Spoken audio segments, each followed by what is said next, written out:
O comentador RTP, Ricardo Jorge Pinto, está connosco nesta edição do 1820. Ricardo, olá.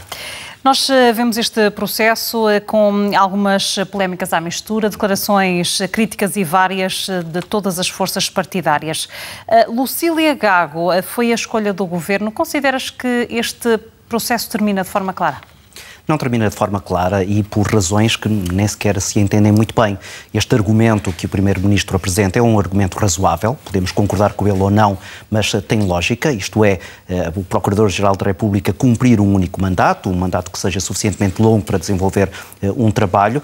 Aquilo que não se entende é porque é que isso não foi clarificado atempadamente, isto é, porque é que até à última ficámos na dúvida sobre se haveria ou não a recondução de Joana Marques Vidal. Se o entendimento do Governo era esse, e é legítimo que o seja, poderia já tê-lo dito há uma semana, há um mês, há 3 meses, há um ano, dizendo quando terminar este mandato a Procuradora não será reconduzida por nenhuma razão em especial, isto é, como diz António Costa, nem sequer porque houve uma avaliação do seu mandato, mas porque o Governo, o próprio Partido Socialista também, entende que essa recondução não deve acontecer. Isso não poderia prejudicar depois o trabalho da própria Procuradora-Geral no exercício ainda de funções, se tivesse sido antecipada a decisão? Não, porque seria uma regra, era uma regra com que ela teria de conviver, tendo em conta que era a leitura que o Governo, que indica a nomeação para a Procuradoria-Geral da República, tinha tomado, e desse ponto de vista não me parece que houvesse aí alguma pressão.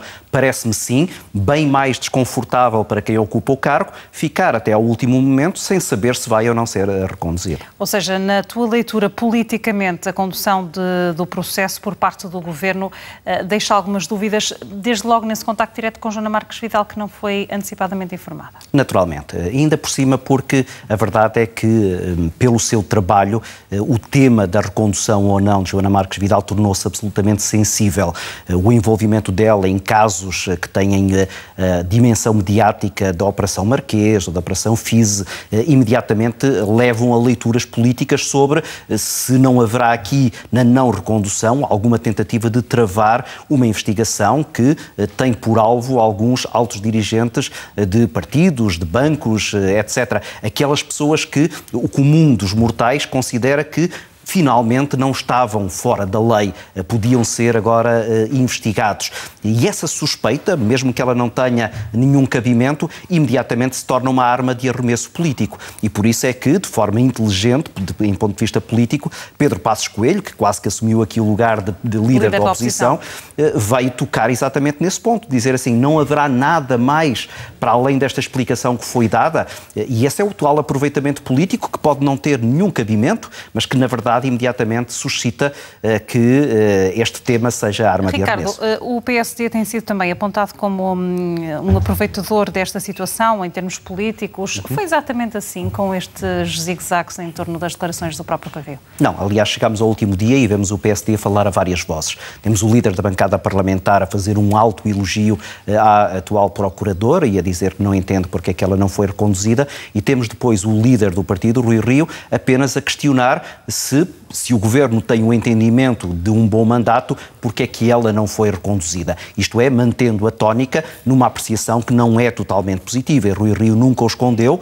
De resto, durante as eleições primárias para o PSD, essa era uma das questões de divergência entre Rui Rio e Pedro Santana Lopes, o seu adversário interno. Rui Rio teve sempre algumas reservas sobre aquilo que era a eficácia do Ministério Público e a eficácia da atuação de Joana Marques Vidal. E nem sequer na véspera desta eleição o PSD conseguiu falar a uma só voz. A uma só voz fala o Governo e fala também o Presidente da República. Sim. Qual foi o papel de Marcelo Rebelo de Sousa no meio de todo este processo e para dar força àquela, obviamente, não estou a falar só da questão da aceitação do nome proposto pelo Governo, mas depois das declarações públicas feitas e que vão ao encontro da defesa da proposta do Governo? Aquilo que se nota é que há aqui uma sintonia quase total entre o Governo e o Presidente da República. E uma sintonia que quase que me parece orquestrada, isto é, ficamos aqui com a sensação de que, eventualmente, esta consonância é uma consonância que foi preparada para que não houvesse ali ninguém a ter que salvar a face. Aliás, nem hoje Marcelo Rebelo de Sousa está ao lado da Joana Marques Vidal, num compromisso público em que há ali Sim, e se reparares, e nós conhecemos bem, até pela presença quase constante de Marcelo Rebelo de Sousa nos ecrãs, aquele aplauso muito efusivo não é normal em Marcelo Rebelo de Sousa. Quase que ficamos com a sensação de que ele está ali com algum peso na consciência relativamente a esta decisão e quis ali salientar aquele que era o seu apoio e o elogio que depois lhe fez. Porque a verdade é que Marcelo Rebelo de Sousa, com a inteligência que todos lhe reconhecemos, percebe exatamente a sensibilidade desta questão e as dúvidas que imediatamente se colocam na cabeça dos portugueses com quem ele tem tanto afeto sobre as reais razões desta não recondução.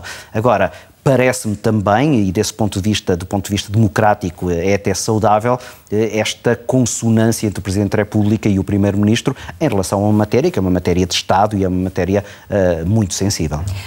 Para além da política, há a questão dos agentes da Justiça, que fazem elogios também ao trabalho de Joana Marques Vidal e que dizem que é preciso agora dar-lhe continuidade. Vai ser esse o principal foco do mandato de Lucília Gago, ou esta Procuradora poderá ter aqui um papel determinante também para acrescentar algo mais àquilo que já foi feito? Ela tem uma tarefa ingrata. Imediatamente vai começar a ser comparada com Joana Marques Vidal, com os resultados obtidos até agora, e também vai ser muito escrutinada sobre aquilo que é a sequência destes processos. Porque há um aspecto em que nós temos que reconhecer razão àqueles que levantam algumas reservas sobre esta questão, nomeadamente Rui Rio. É que é verdade que muitos destes processos foram lançados por Joana Marques Vidal, mas não foram terminados. E há processos que se prolongam no tempo sem sabermos ainda sequer se vai haver uma acusação. Algumas sentenças para breve, pelo menos de 2 processos mediáticos. Exatamente, mas nós nem sequer sabemos como é que eles vão terminar. Não temos ainda sequer uma noção se a investigação feita pelo Ministério Público é uma investigação bem feita, que depois acaba por produzir resultados. E tudo isso é um ónus que agora cairá sobre Lucília Gago e, portanto, há aqui também esse lado ingrato que, de alguma maneira, acabará por pertencer a este mandato e que fará com que, para além da própria comparação com Joana Marques Vidal, leve as pessoas e os partidos políticos que certamente estarão atentos a isto a escrutinar cada e qualquer decisão que venha a ser tomada e também os resultados de todos estes processos que têm a enorme visibilidade mediática. Certo, é que é já a terceira Procuradora-Geral mulher nos últimos anos, Ricardo, e é também um aspecto que salientamos no fecho desta entrevista. Obrigada pela tua presença. Obrigado.